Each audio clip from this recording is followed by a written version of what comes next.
नमस्कार दोस्तों, अमर सिंह एजुकेशन में आप सभी लोगों का एक बार फिर से स्वागत है। आज हम लोग पढ़ेंगे फिजिक्स में आर्किमिडीज का सिद्धांत। ये बहुत ही इंपॉर्टेंट टॉपिक है, इंटरेस्टिंग टॉपिक है आर्किमिडीज का सिद्धांत। आइए आज हम लोग पढ़ते हैं आर्किमिडीज का सिद्धांत क्या होता है। आर्किमिडीज जो थे इस सिद्धांत को दिए थे कि जब किसी वस्तु को किसी द्रव में पूर्णतः या आंशिक रूप से डुबाया जाता है तो उसके भार में कुछ आभासी कमी होती है। वस्तु के भार में यह आभासी कमी वस्तु द्वारा हटाए गए द्रव के भार के बराबर होता है। तो आर्किमिडीज इस सिद्धांत को दिए थे, तो कैसे दिए थे, कैसे रिसर्च करके इस सिद्धांत को प्रतिपादित किए थे, आइए आज हम लोग इसको देखते हैं। आर्किमिडीज का जो सिद्धांत होता है इसका तैरने से होता है और बड़ी वस्तु से के तैरने से होता है इसका संबंध। तो आर्किमिडीज जब रास्ते से जा रहे थे, एक समय रास्ते से जा रहे थे, रास्ते में जाते समय गर्मी का दिन था, बहुत चिलचिलाती हुई गर्मी थी, गर्मी बहुत तेज़ पड़ रही थी। तो गर्मी में एक पानी का टैंक देखें बड़ा सा, उसी में जाकर स्नान करने लगे। पानी का एक बहुत बड़ा टैंक था,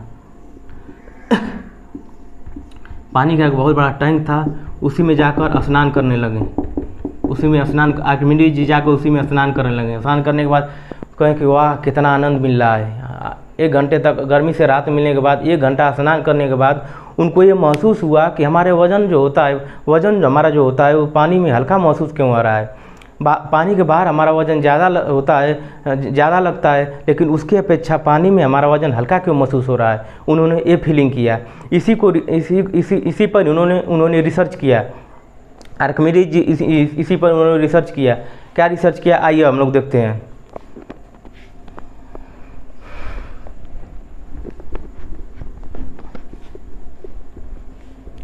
आर्किमिडीज जी एक पानी का एक बहुत बड़ा सा टब लिए। एक बड़ा सा टब लिए, उसके अंदर एक छोटा सा टब लिए। बड़ा टब के अंदर जो छोटा टब था उसको पानी से लबालब भर दिए, पानी से उसको लबालब भर दिए और यहाँ लकड़ी का 5 केजी का गुटका टांग दिए और उसको वज़न नापने वाला जो होता नहीं है मीटर में टांग दिए, मीटर में टांग दिए। उन्होंने रिसर्च करने के लिए एक बड़ा सा टब लिया, उसके अंदर एक छोटा सा टब लिया और उसको लबालब पानी से भर दिया। लबालब पानी से भरने के बाद ये 5 केजी का जो लकड़ी का गुटका है इसको पानी में डुबाएं। आर्किमिडीज जी इसको पानी में डुबाएं। पानी में डुबाने के बाद इसके भार में कमी आ गई। लकड़ी का जो गुटका था उसको पानी में जब डुबाया गया तो इसका वज़न 3 केजी हो गया, यानी इसके भार में 2 केजी की कमी आ गई। लकड़ी के गुटके में 2 केजी कमी आ गई। पानी में डुबाने पर लकड़ी का जो गुटका था उसका वज़न 3 केजी हो गया, यानी 2 केजी कमी आ गई। और लकड़ी का गुटका को पानी में डुबाने के बाद जो हमारा पानी जो था, डुबाने के बाद पानी हमारा इस बड़े टब में आकर कुछ पानी इसमें गिर गया नीचे। और आर्किमिडीज जी इन्होंने यहाँ टोटी का व्यवस्था किया था। टोटी के माध्यम से इस पानी को बाहर निकाल लिया। इस पानी को लकड़ी का गुटका जो डुबा गया, जो पानी जो गिरा था बड़ा सा टब में, इस पानी को उन्होंने इकट्ठा कर लिया। पानी को इकट्ठा करने के बाद इस पानी का वज़न किया। जब पानी का वज़न किए तो चमत्कार हो गया। चमत्कार क्या हो गया कि लकड़ी के गुटका में 2 केजी कमी आई थी और ये जो पानी जो हमारा था इसका भी वज़न किया गया। जो पानी जो गिरा था एक्स्ट्रा पानी, इसका भी वज़न किया गया तो इसका वज़न भी 2 केजी हो गया। तो इसी पर उन्होंने इस सिद्धांत को दिया। आर्किमिडीज ने इस सिद्धांत को इसी पर दिया, इसी पर उस सिद्धांत का नाम दिया कि जब किसी वस्तु को किसी द्रव में पूर्णतः या आंशिक रूप से डुबाया जाता है तो उसके भार में कुछ आभासी कमी होती है। ये जो कमी हुआ 2 केजी का, वस्तु के भार में कुछ आभासी कमी होती है। वस्तु के भार में यह आभासी कमी वस्तु द्वारा हटाए गए द्रव के भार के बराबर होता है। 2 केजी कमी आई थी और 2 केजी इस पानी का भी वजन हुआ। तो यह हुआ जब किसी वस्तु को किसी द्रव में पूर्णतः या आंशिक रूप से डुबाया जाता है तो उसके भार में कुछ आभासी कमी आती है। वस्तु के भार में यह आभासी कमी वस्तु द्वारा हटाए गए द्रव के भार के बराबर होता है।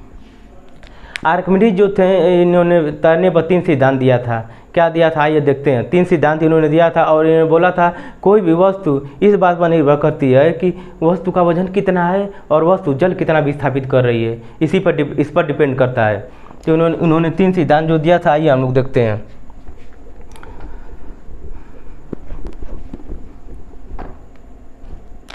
पहला वाला जो है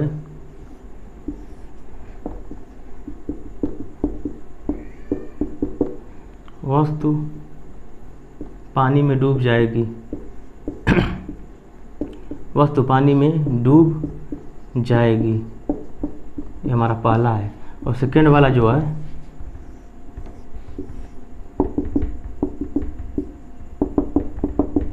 वस्तु पानी में डूब कर तैरेगी, डूब कर तैरेगी, डूब कर तैरेगी। और तीसरा जो है वस्तु पानी के ऊपर तैरेगी, ऊपर तैरेगी। मान लीजिए भार जल, भार बराबर जल।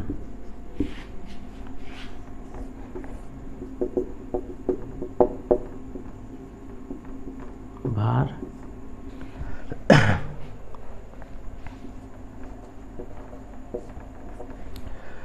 तो आइए हम लोग पहला देखते हैं। अगर भार हमारा अगर 70 kg का है, भार अगर हमारा 70 kg का है, वस्तु कोई भी वस्तु अगर 70 kg की है और 50 kg जल विस्थापित कर रही है तो पानी में डूब जाएगी।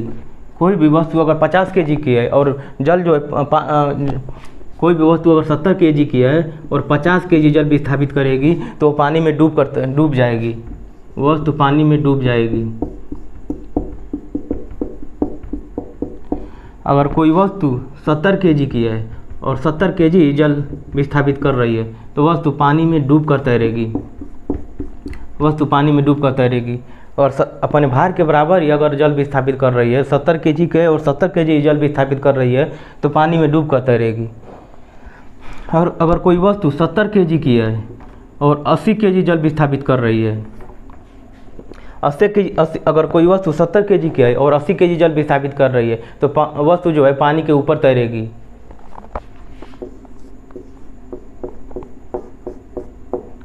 वस्तु पानी के ऊपर तैरेगी। ये हमारा रहा। वस्तु का वजन अगर 70 kg है और अपने वजन से कम जल विस्थापित कर रही है तो पानी में डूब जाएगी। अगर वस्तु 70 kg की है और 70 kg जल विस्थापित कर रही है भार के बराबर ही तो पानी में डूब कर तैरेगी। अगर वस्तु 70 kg की है और 80 kg जल विस्थापित कर रही है तो वस्तु जो है पानी के ऊपर तैरेगी। आर्किमिडीज जैसे मान लीजिए हमारा नाव जो होती है, नाव पर हम लोग नाव जो होती है, नाव का हमारा आकार ऐसे होता है, ऐसे होता है। तो नाव जो होती है, नाव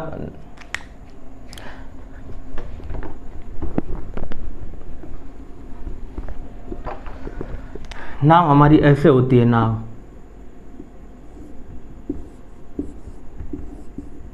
ऐसे होती है।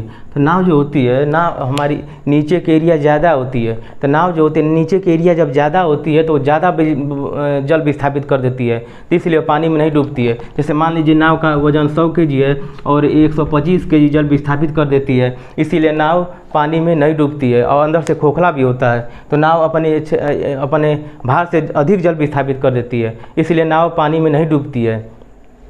एक और क्वेश्चन आता है कि लोहे की बनी कील पानी में डूब जाती है लेकिन लोहे की बनी जहाज पानी में नहीं डूबती है, क्यों? इसीलिए नहीं डूबती है क्योंकि जब लोहे की कील जो होती है वो अपने भार से अधिक जल विस्थापित नहीं कर पाती है, इसलिए लोहे की कील पानी में डूब जाती है। और लोहे की जो बनी जहाज होती है वो अंदर से खोखली होती है और नीचे का जो एरिया होता है जहाज़ का वो बहुत ज़्यादा होता है, उसका एरिया क्षेत्रफल नीचे का बहुत ज़्यादा होता है, तो अपने भार से अधिक जल विस्थापित कर देती है। इसीलिए लोहे की बनी जहाज़ पानी में नहीं डूबती है और लोहे की बनी कील पानी में डूब जाती है। हम लोग जो भैंस चराने जाते थे, जो देवारा इलाका होता था वहाँ उधर चराते थे, तो भैंस जो होती थी बहुत तेज़ी से तैरती थी। उस समय हम लोग नहीं समझ पाते थे कि भैंस इतना तेज़ी से क्यों तैरती हैं। भैंस जो होती हैं तेज़ी से इसलिए तैरती हैं क्योंकि भैंस जो होती है उनके नीचे का एरिया बहुत ज़्यादा होता है। नीचे का एरिया ज़्यादा होने के कारण वो ज़्यादा जल विस्थापित कर देती हैं और वो नदी में आसानी से तैर सकती हैं। अर्थात कहने का मतलब ये हुआ कि जिस चीज़ का एरिया जितना ज़्यादा होगा और अपने भार से जल ज़्यादा विस्थापित करेगा तो वो वस्तु पानी में नहीं डूबेगी। तो यही रहा हमारा आर्किमिडीज का सिद्धांत। आर्किमिडीज का ही हम लोग का सिद्धांत रहा। और वीडियो अच्छा लगा हो तो लाइक करें, सब्सक्राइब करें और ज़्यादा से ज़्यादा शेयर करें। मिलते हैं इंटरेस्टिंग अगली वीडियो में लेकर आएंगे अगली इंटरेस्टिंग वीडियो। और तब तक के लिए नमस्कार।